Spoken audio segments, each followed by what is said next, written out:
I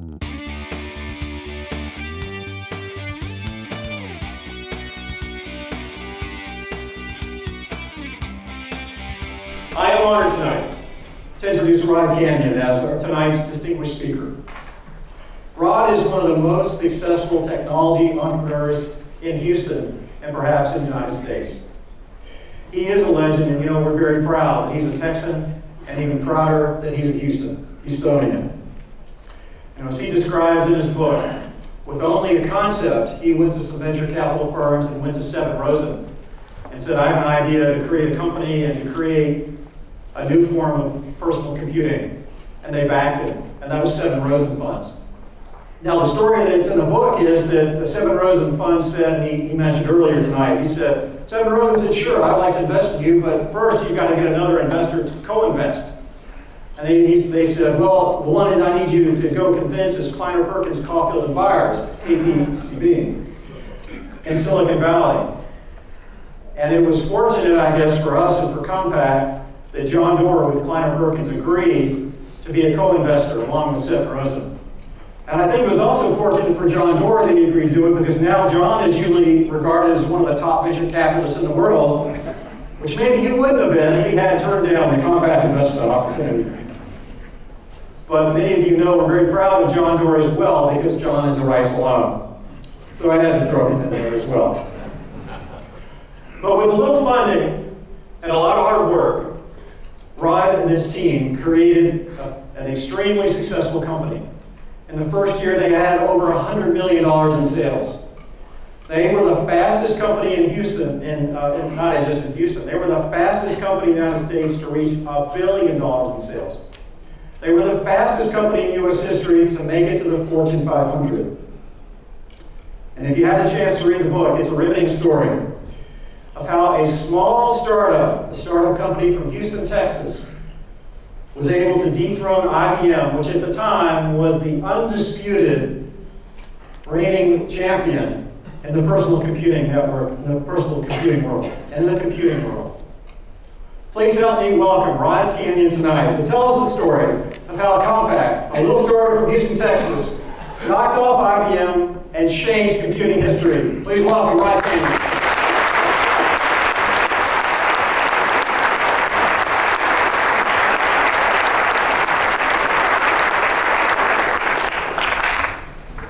Just so there's no mistake, it really is a book. There's a lot of blood, sweat, and tears in this book. There's a lot of detail in the book about the decisions we made, the crossroads we came to, and had to choose the right path. And it's a lot of, there's a lot of interest in how you make those decisions, because they can be life or death for a company. But I'm not going to go into all that tonight. I think this is something I'd like for you to read if you're interested. Thanks for borrowing the book. Tonight I want to talk about a little bit different angle. I want to talk about the legacy of Compaq.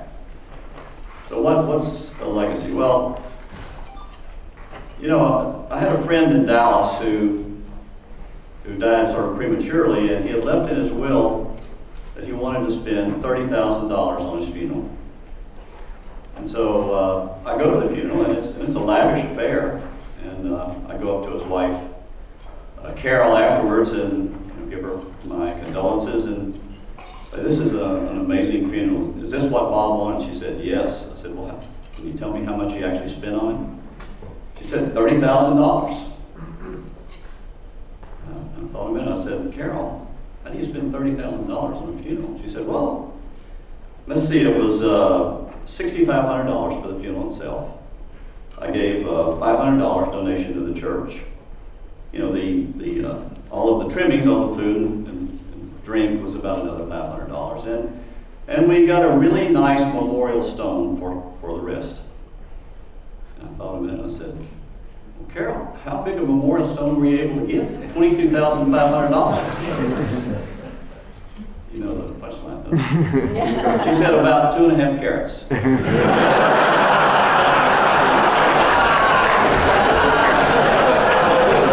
You see, the problem with your legacy is you're usually not around to see if it really worked out. So what is Compaq's legacy? Well, when I wrote the book, I set out not to tell the story of our success and our fast growth. Thanks for mentioning all that, but that story's been told, and I didn't think you really needed another book about all that. But I knew some things that Compaq had contributed to the world that had molded the way things work today. And that most people didn't realize that Compaq had done those. So I set out to sort of pull all of that out and tell a different story. Tell what was it that Compaq did that really molded us today, and then, you know, to be complete, the detail of how we prepared to do all that. And so that's how the book ended up evolving. I finally saw a story that went through it that was not at all what I expected. I actually learned some things about what we did and what we molded by looking back and putting the pieces together. So let me start out by drawing a little contrast here. Here's an iPhone. It's running the timer so I know how long I've gone. And if you compare it to this, you say, well, gee, that's nice. That's a real advance. I mean, it's a lot smaller. It does the same thing, but it's so much smaller. Well, not only is it about, you know, 1,000th of the size, and certainly the weight, it's amazing how much more powerful the processor is. It's about 100,000 times faster performance in the processor.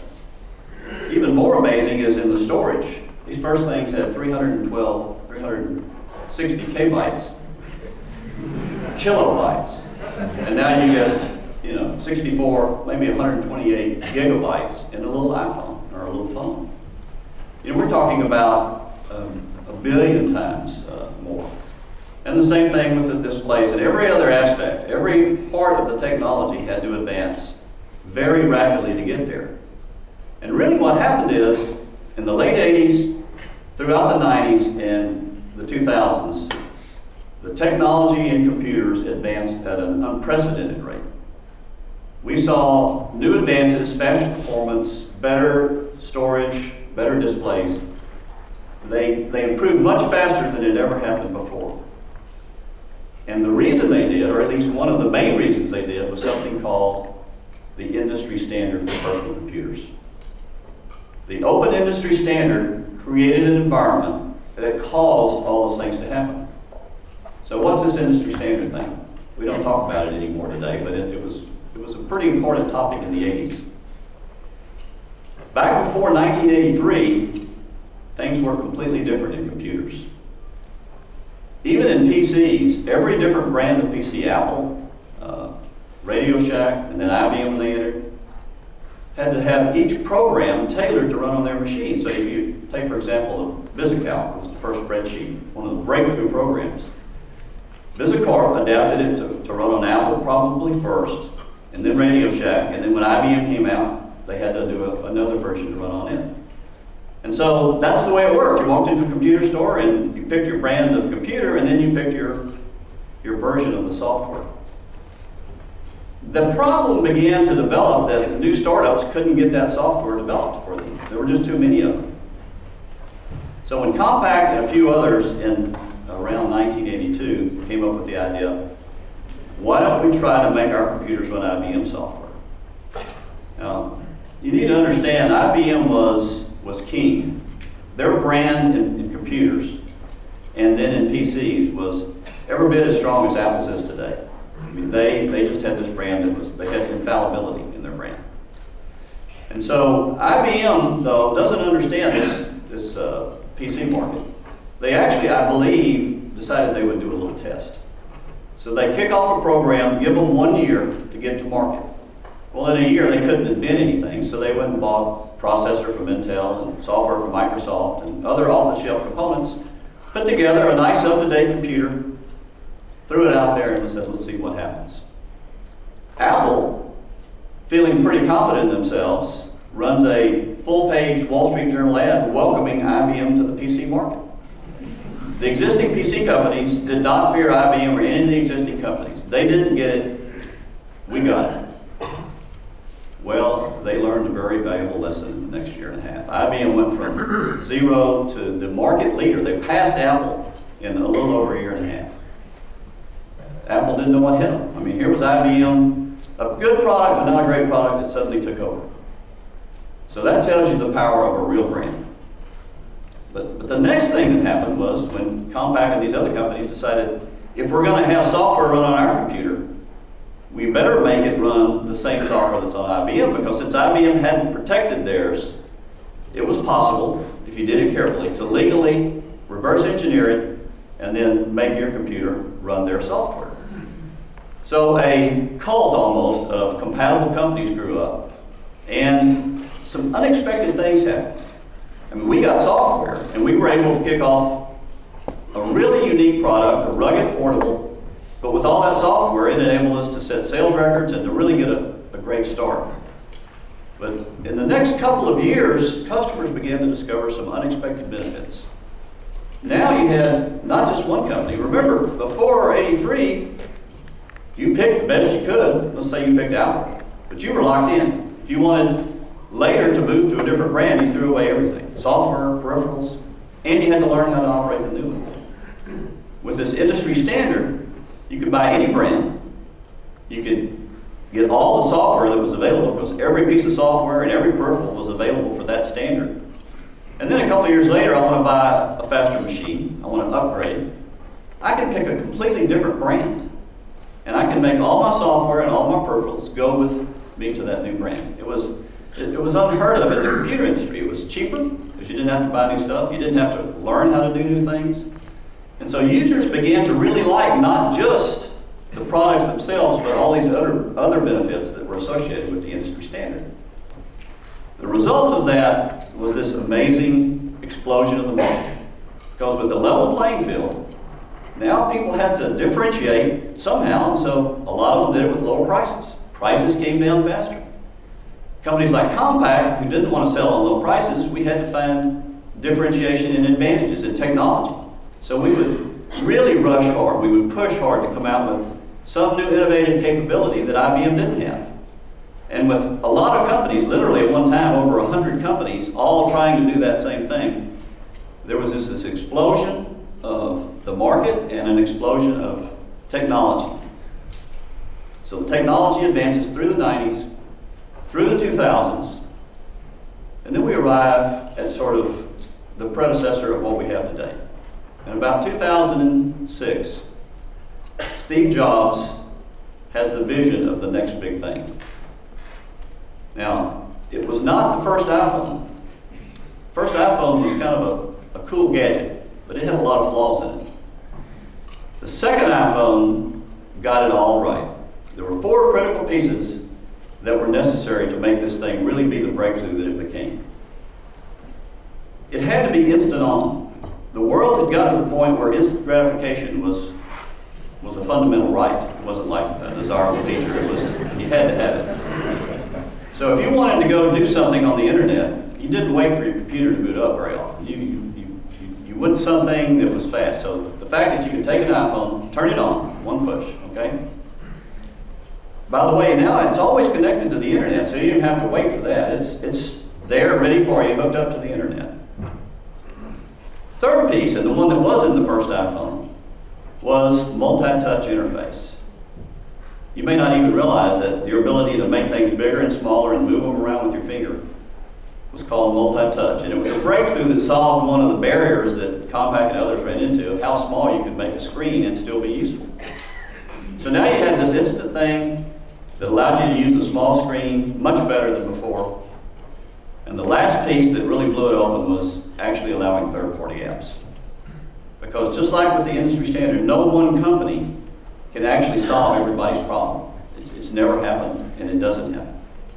But by opening up to third-party apps and having the iTunes store that just coincidentally had been developing since the iPod started, so that third-party programmers could get their cool program, their solution to some real problem, into the market in a few weeks. So now there were literally tens of thousands of creative people coming up with solutions that made this little iPhone useful. And so what did you have? You had the ability to have a thought. I wonder what's showing at the movie tonight. Click, touch, touch, touch. Oh, okay, let's buy some tickets. Touch. A few seconds, literally, and you've done something that nothing else could come even close to. What's the weather outside? I don't know what it is. Touch, click, click, click. You know the weather. You can even see the radar moving. It's amazing what you can see on these little iPhones. And so now we had all the pieces that made the iPhone the beginning of what was going to become the preferred way of accessing the internet. So we all love the internet, or we know about what great things it brings to the party. And people had always accessed it from a laptop. And all the computer companies were trying to build a better laptop, faster, smaller, better display, but it was always laptops.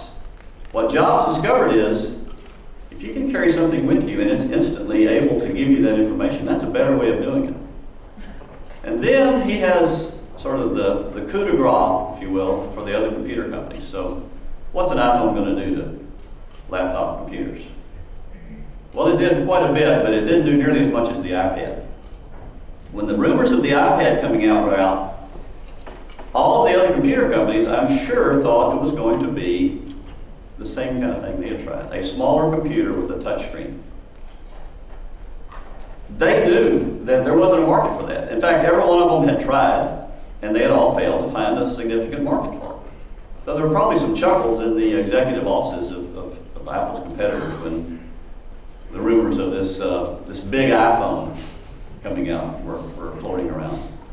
But the truth is, it was brilliant, because what had happened with the iPhone, with its ability, as limited as that screen was, in 3 years there were 60 million users of iPhones and iPod Touches. iPod Touch is an iPhone without the phone. It does everything else. And so 60 million people used it, loved it, knew how to use it. Well, this bigger screen just expanded their world. They didn't have to learn training. They could run all the apps, by the way. There were 150,000 apps that were already out, that when you bought your iPad, you didn't have to wait for somebody to go develop software. It ran all those useful things right away. And so, completely unexpected to all of Apple's competition, the iPad explodes, it takes off, and it is unbelievable how much money Apple made and how many of those they sold in just the first couple of years. I mean, it really was this real phenomenon. And it probably took a couple of years before each of the other computer companies really began to understand, this is a whole different ballgame. What caught them off guard is, what's typical is you think the next thing is going to be kind of like the last thing you did. And so they were focusing on better notebooks. Apple and Jobs, and really Jobs gets the credit because they were the only company that had the vision to know that you got to do it completely differently to capture this next big market. The next big growth market for computers was actually going to be internet access. And instead of it being a better computer, it was actually a tablet. It was the iPad. And so now here is Apple taking off, nobody competing with them, except for maybe one little problem. Because Jobs had Eric Schmidt on his board. Eric Schmidt's the chairman of Google. And during the time when Jobs was building and articulating, I'm sure to his board, the vision for the iPhone and the iPad, Eric Schmidt was sitting right there. And when Google came out with Android operating system, Jobs went ballistic. If you read the book about Jobs that Walter Isaacson wrote, it's an amazing book. But Jobs hated Eric Schmidt. I mean, he's quoted as saying, we would use every dollar of Apple's cash, which is substantial. More than the U.S. government, by the way. To keep Google from being successful, if that's what it took. But unfortunately, Steve passed away, and so he wasn't able to follow through on that. But what had happened is the cat had gotten out of the bag. Google, not going up against Apple, very much, almost exactly like Microsoft in the 80s, developed this operating system and began to sell it to all of Apple's smartphone competitors. And so what happened was an industry standard in smartphones. You know, if you wonder how powerful the industry standard is, go look at that, because each individual Android phone was not nearly as good as the iPhone was, or later in the iPad. But what you got with it was this same set of advantages. You got lower prices because of the intense competition. You got much wider range of choices. I mean, Apple has one size. In the Android world, you can get small phones, big screens, little screens. You can get, you know, cheaper. You can get specially adapted programs. Their industry standard, very much like in the PCs, very quickly caused the whole Android market to catch and pass Apple in smartphones. So Apple, such a big lead, owned the technology.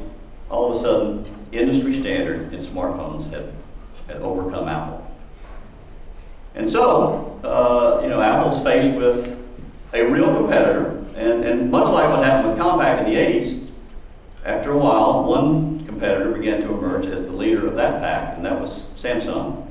So now you have Samsung with a real brand and building a real big segment on top of the Android market going up against Apple. So history has repeated itself, and now we're kind of in the middle of that, and we get to watch and see how all the players play. I mean, it's not a laydown. It depends on how each player in this battle executes their plan. But the key here that I want to point out is that we wouldn't have had the technology at the time we did if it hadn't advanced so rapidly through the 90s and 2000s. And it almost didn't happen. And that's really sort of one of the key things in the book is that IBM had done this wonderful thing for all of us, but not for IBM, because they only had competition. When IBM entered the market, they pushed Apple aside, they became the leader. But within 5 years of IBM entering the market, IBM and a few dozen of these compatible companies, including Compaq, when you added their market share up, it was 75% of the market. I mean, it wasn't just the majority of the market, it was 75% of the PC market. Apple was less than 15%. They were still number 2. They still had a good brand and it was hanging on, but it was just not gaining ground.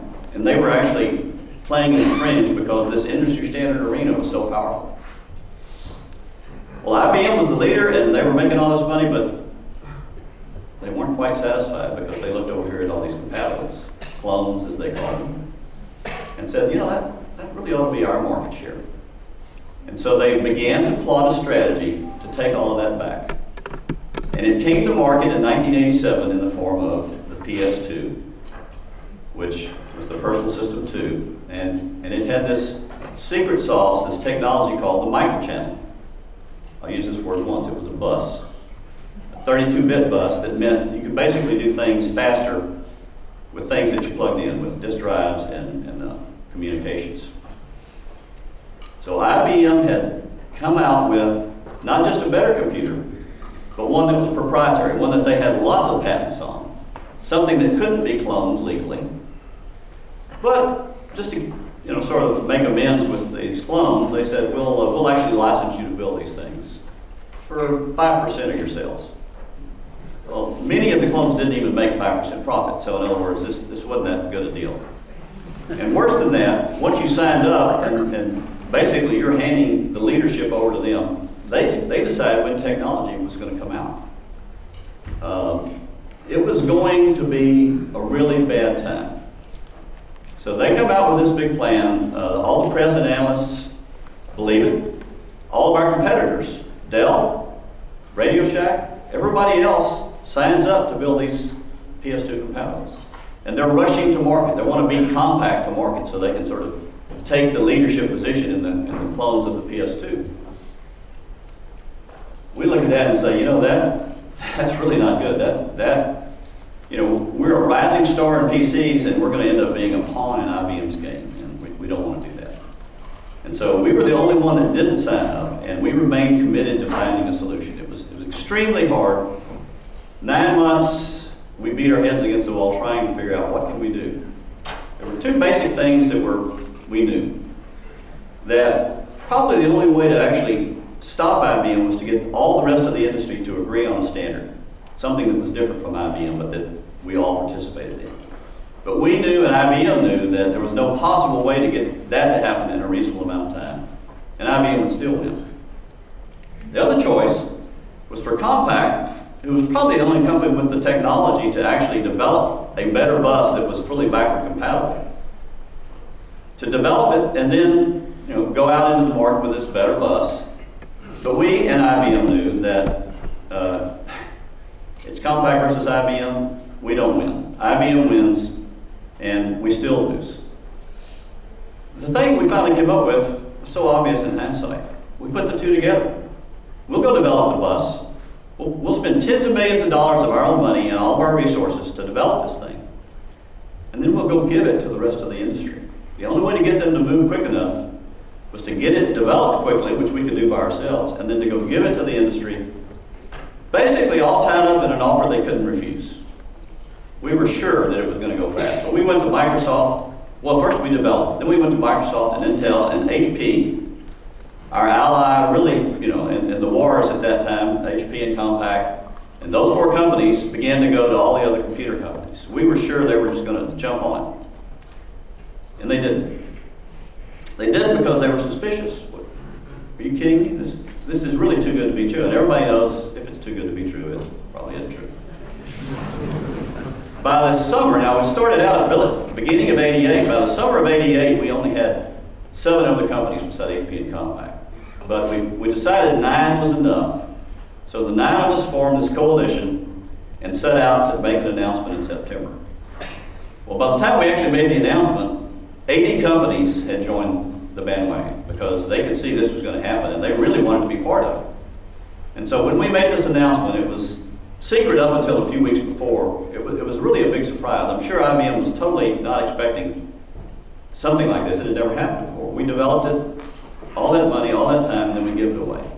But it had to be totally level playing field or we wouldn't have got people to sign up. And so we announced it. This amazing thing happens. It was like a miracle to me at the time. For the first time, the press is actually positive on the chances of success for the coalition and negative on what it meant for IBM. I mean, the press loved IBM, but they were not saying good things about it at that point in time. And that was really when the momentum began to turn.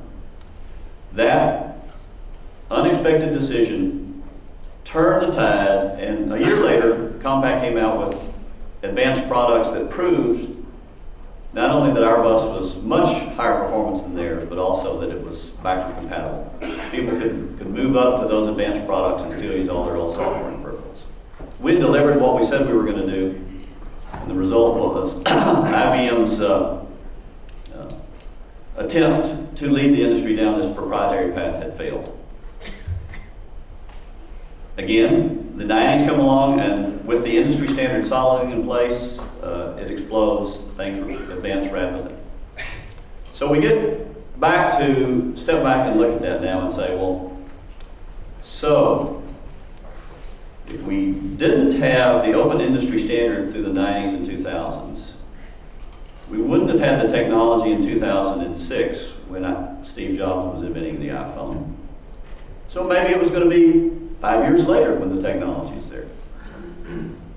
Well, the problem with that is Steve died, and so he wouldn't have been there to have created his invention. So it's hard to imagine what might have happened. You can speculate, but I think what you see is that history doesn't just follow this timeline, only varying how fast things change. There are windows of opportunity that come and go. And if we hadn't been there, if the technology hadn't been there, if we hadn't defeated IBM, what would we have today? I don't know, but it would be a whole lot different. So as we go forward today, it's going to be fun to watch how the industry standard in this new mobile world plays out. And I'm going to be watching it very carefully. It's going to be an exciting time. Thank you very much.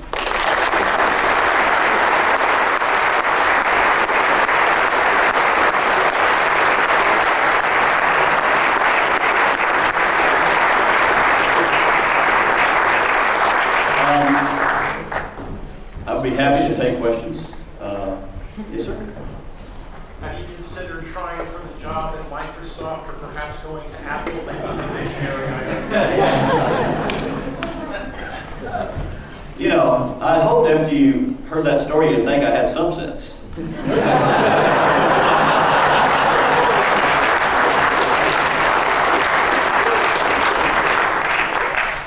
Yes, sir. Rod, a few years ago I invited you to MIT to tell a story in my class, and I pulled a little trick on you. I brought the senior IBM executive to dinner with us, Yes, you did. who was your arch competitor. First time perhaps you two ever enjoyed a glass of wine together or talked. Tell us what was the most meaningful or puzzling thing that came out of that competitive relationship. I don't know if you can hear back there, but you know, I was up in Boston to talk to Jack's MIT class on entrepreneurship. And by the way, if you have a chance to take one of his classes, you ought to do it, because it's truly amazing. But you know, I was giving a little talk about Compaq, and we had a reception, and here was this guy who, during that era in the mid-'80s, was on IBM's side in marketing, looking at us. Well, what I had never heard anybody say was, well, what did they think of us? Did they know we existed? Were they afraid of us? You wouldn't think so. You know, he amazed me. He said, we were scared to death of it. Because we were this big company with all of the constraints, and you had no constraints. And you had shown that you knew what to do with that freedom. And so, yeah, we were afraid of you. We respected what you could do. So it was an interesting, very interesting. Thanks for doing that, by the way. I hope to reconnect and find out some more of that. Anybody else? Yes, sir. Rod, as an entrepreneur, if you had to start Compaq today again, what would you do differently? Compaq is not a good example. We had so much luck. So many things happened at the right time. A lot of it was competitors making mistakes. We had no right to expect them. But when they happened and we could see them, we were willing to step out and take some risk if we could see that it was worthwhile. And so, if we changed any one thing, you know, Compaq wouldn't be here today. You know, if any one of the founders weren't there, we each brought different disciplines. There was a really great engineer, Jim Harris, a really good marketing guy, Bill Murto, taught me a lot of marketing. And then we would work together as a team, and we had experience working together. That's why we were able to deal with all those issues and challenges and questions and do it very quickly. There wasn't anything slow about, actually, that whole 10 years. Rod, you mentioned in your book several key decisions that you made which turned out to be either smart or lucky or both. What's one of those, sort of a follow on that question, what's one of those stories behind one of those decisions, forks in the road, where you had to take a leadership decision one way or the other? One of my favorite stories is in 1984 when IBM entered the portable market. When they announced their portable, our sales stopped. I mean, we exited '83 full steam, factory running. We'd gone public, raised $66 million. I mean, we were riding high. January 2nd, there were no orders coming in. We find out IBM's coming to market. You haven't been scared until you've been in that situation. That was like, you're on the point of this rocket and you're headed toward a brick wall. So as we did, we got the team together and we tried to turn this thing over. What do we know? You know, how good could this thing be? What are the odds it's going to take away all our orders? We didn't think so. We talked about our dealer relationship. We talked about all the different aspects of it. You know, to be fair, everybody sort of had their going-in position. The manufacturing guy said, hey, we can lay off people, we can cut back parts deliveries, we can really scale back. Marketing guy said, no way. Sales guys, marketing guys, they said, we cut our price by 20%, we'll keep selling something.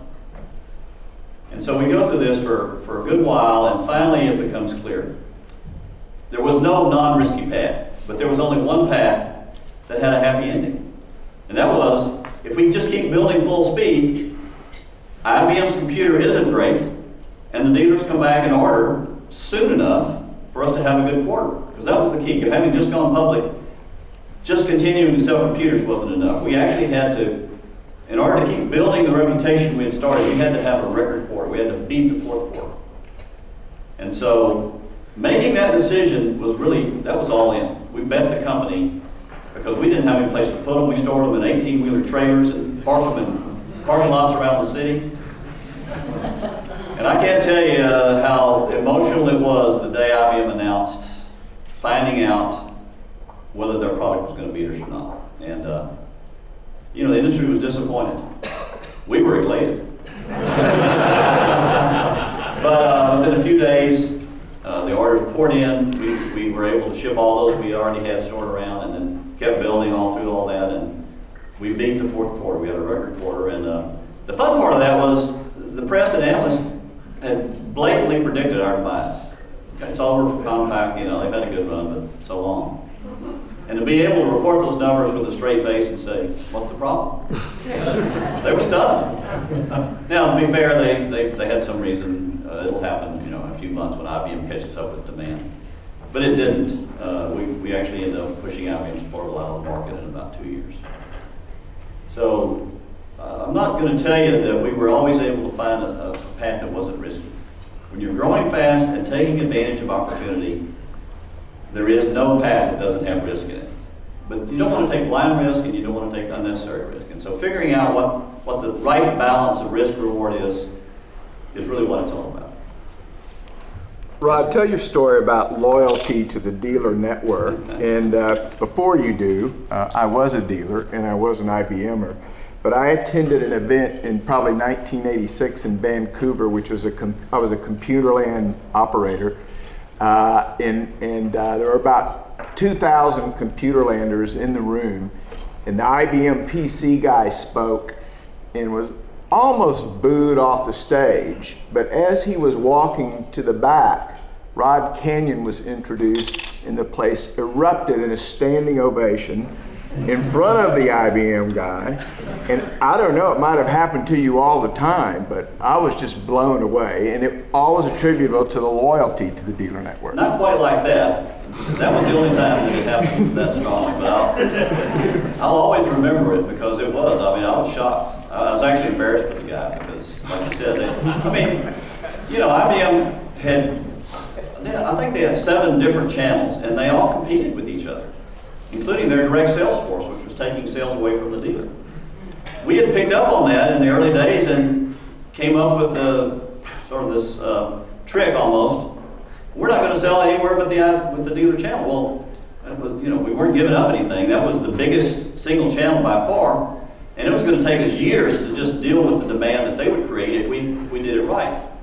And so the dealers loved us, and we loved them. We paid attention to their needs, not just being loyal, but considering them a customer and always trying to figure out what we could do to improve the relationship, which was a big part of the reason the IBM portal didn't really hurt us at all, because we had built that relationship in just a year, and then we continued to build on top of that. So, no, it was there were many different factors that all added together to make the amazing success that Compaq achieved possible.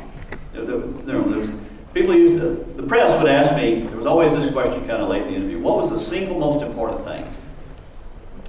And at first I would think about it, but after a while I knew the answer, that there was no single important thing.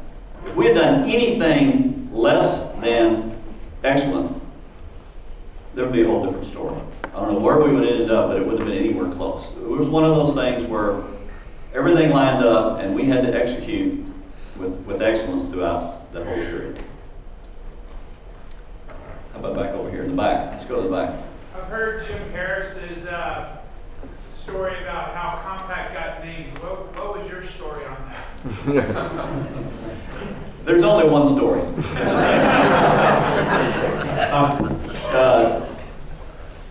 We named the company Gateway Technology to hide the fact that we were building a computer. We didn't want people to know what we were doing. And we actually put off naming the company in the beginning because we thought, that'll be easy, we'll just come back to it later. So in the summer, we decided it was time to come up with a name, and we talked about it and started thinking about it, and we bought these books of Greek mythology and looked at names there, and you can imagine all the things we tried, and there weren't any. You'd come up with a good name, and you'd go check it was already taken. So we hired a company called Name Lab in California. We paid them $9,000, and they came back with 5 names that they said, we'll give you 5 good names, they'll all be copyright clear, and you just pick one. They came back with 4 terrible names. And Compaq. And Compaq was not clear. And so we went down the Compaq path. Our lawyer advised against using it because there were enough conflicts. For about a week, we went back to the drawing board, and I finally said, I'm not going to keep doing this. You know, we're going to take Compaq, because we'll never find a name that's that good for what we're doing, and we'll just fight the battles when they come along. And that's what we did. We ended up in a few battles. We ended up paying people, companies, for the right to use a similar name. There was COMPACT computer, there was COMPAC. Nothing with the Q, but it didn't have to be exact. If there was any chance of confusion, it could be an issue. Okay?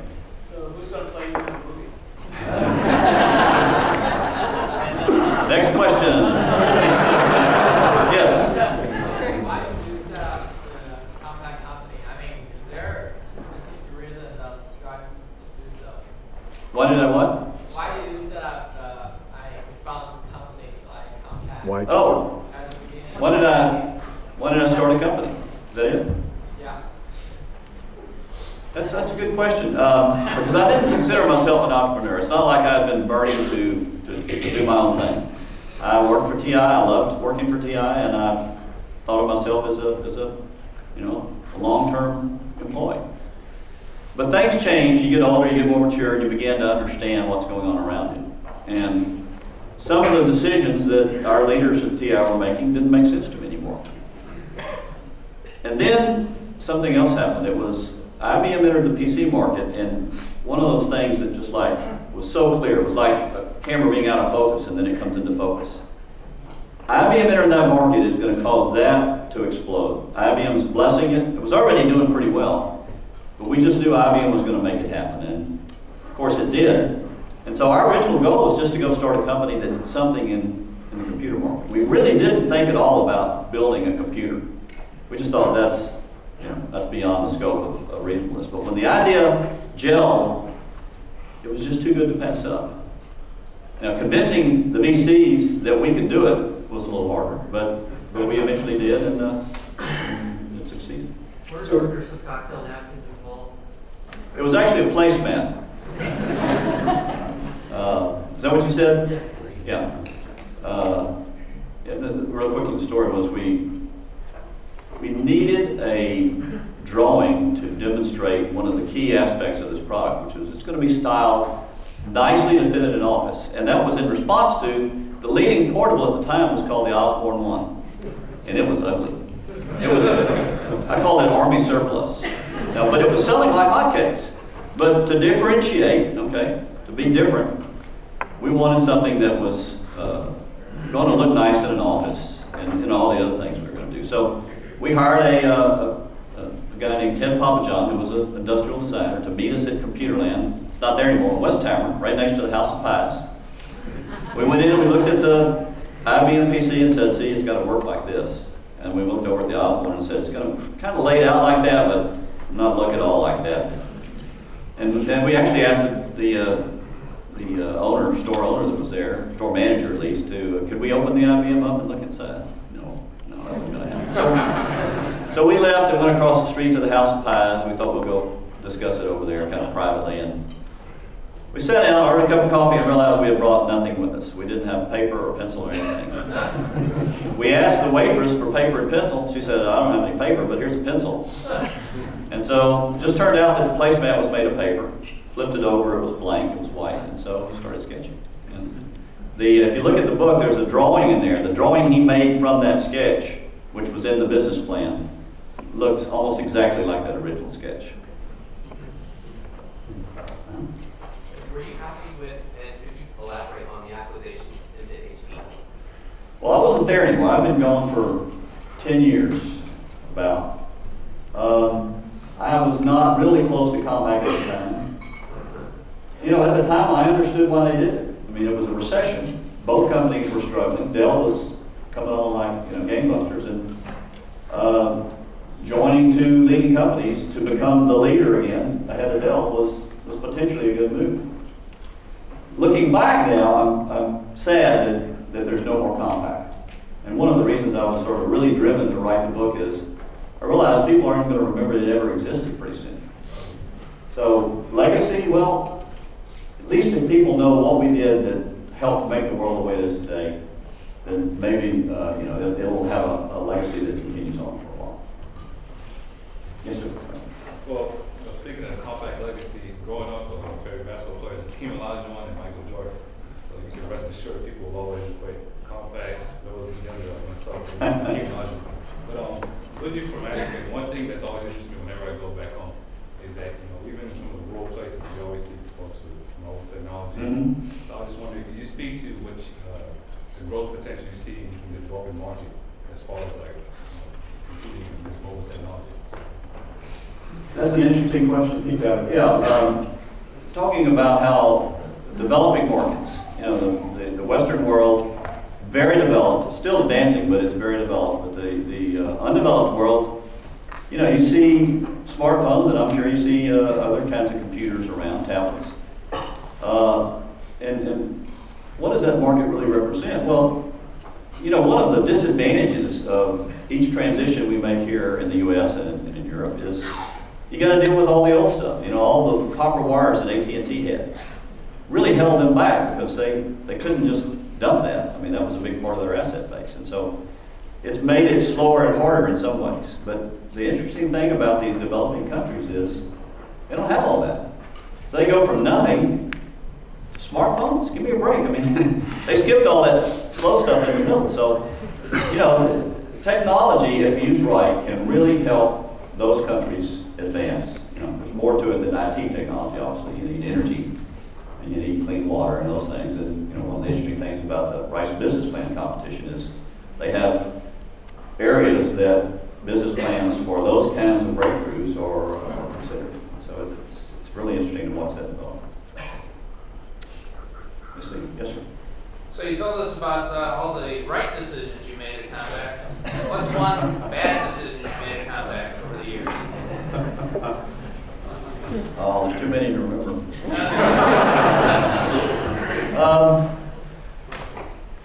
Okay, I'll tell you. Probably the worst one we made, I'd have to think longer to come up with one worse than this, is there were certain things that we had never dealt with. We were in a big company, and so we had never hired a sales manager.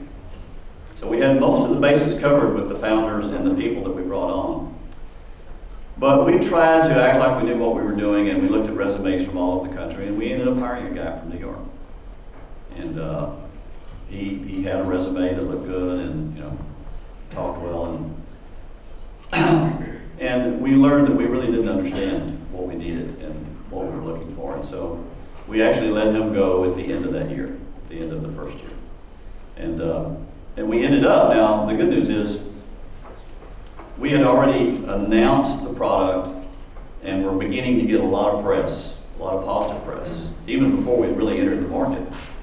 And we were able to attract the sales manager from IBM's PC group. So, we wouldn't have had the opportunity to go after that guy if we had made the right decision to start with. So, is that lucky? Yeah, because it was a placeholder until the end of the year, and it turned out that as things were going on at IBM, he was ready for a move, and I think it was John Doerr that actually made the connection. And by the middle of February, he was on board running our sales department. And so, the important thing there is he had set up IBM's dealer channel. He knew all the dealers. He was an obvious choice. That's a lesson, by the way, one of those basic lessons about you can be your own limiting factor. Most people might have said, you can't get the IBM VP of sales to come join this little startup. And they would have gone on after somebody they thought they could get. Well, we didn't think we could get him, but we tried. Sometimes you never know what the other person is thinking, what's going on in their life. And if you don't try, you'll never find out. And so just by going out and trying sort of for the long shot, we ended up getting the best guy at the time. Okay, back here. Mr. Canion, you said that in these situations we took big risks. Everything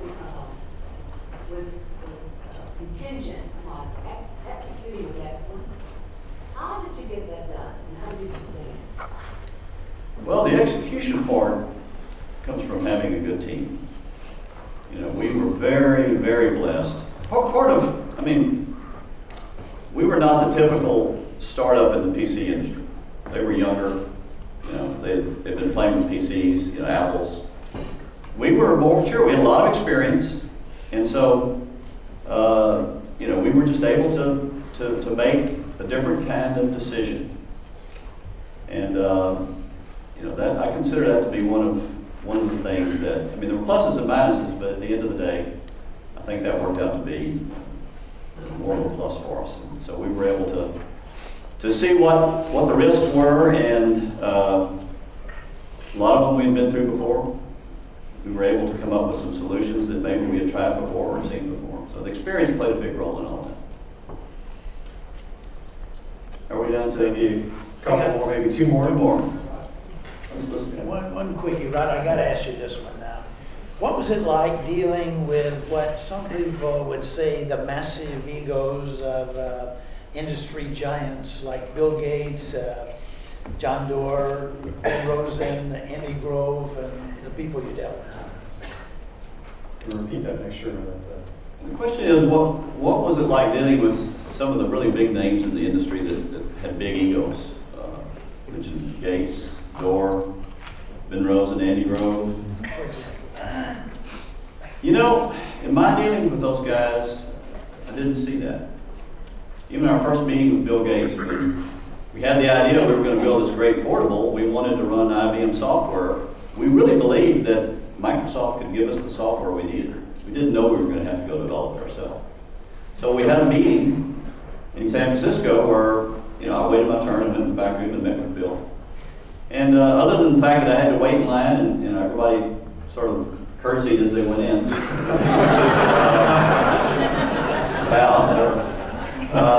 You know, Bill was interested in what he had to say. And from that point on, certainly by the late 80s, we met with Microsoft's leaders, Bill and Steve Ballmer, about every quarter. Because we were making plans that were guiding the development of the industry. We didn't know it.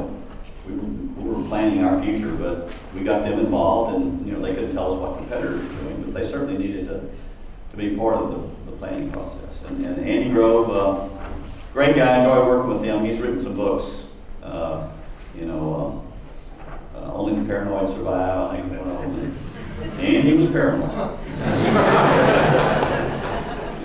And yet, we were always able to have very real discussions, direct.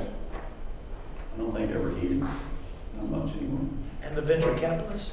The same thing. I mean, you know, again, Compaq's not an example. We had 3 VCs on our board for the first few years, and they were just kind of holding on to their seat because, I mean, there wasn't an example like that growth and managing that rapid build-up and all of that going together. You know, they had a lot of inputs and this and that, but a lot of it was just sort of trying to figure out what was really going on. Okay, one last question up here. Okay. I'd like to just thank you, number one. Number two is, you know, building a company here in Houston, you probably influenced a lot of people that are here in the room, and I'd just like to see all the former Compaq employees stand up. It's a good idea. Who's ever worked at Compaq? Compaq employees.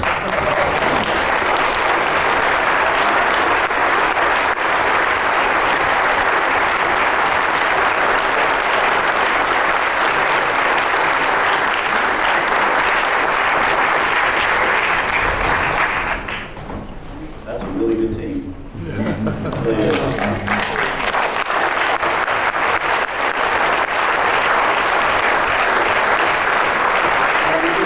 Any last words or words of advice for this group? Buy the book. Read the book. A word about it, I mean, I was only half facetious, obviously, but the book turned out to be a lot better than I ever expected. And better in the sense that it's a really interesting story. It's not about some, you know, business stuff. I mean, there's some of that in there, and there's some tech stuff in there, but the turmoil and the trials and the near-death experiences are a pretty exciting story, and at least I tried really hard to keep it as understandable as possible. And so far, everybody has said that they really learned some things that they didn't know, including everybody, by the way, that was at Compaq. So I think that's a treat for those that were at Compaq to see what really went on behind the scenes. Should we mention the book signing? We shall mention the book signing since you have some time. Okay. Yeah, so once we're done here, Rod is going to stick around. We have a reception in the Anderson Family Commons. Right outside there's a table, and Rod will be there.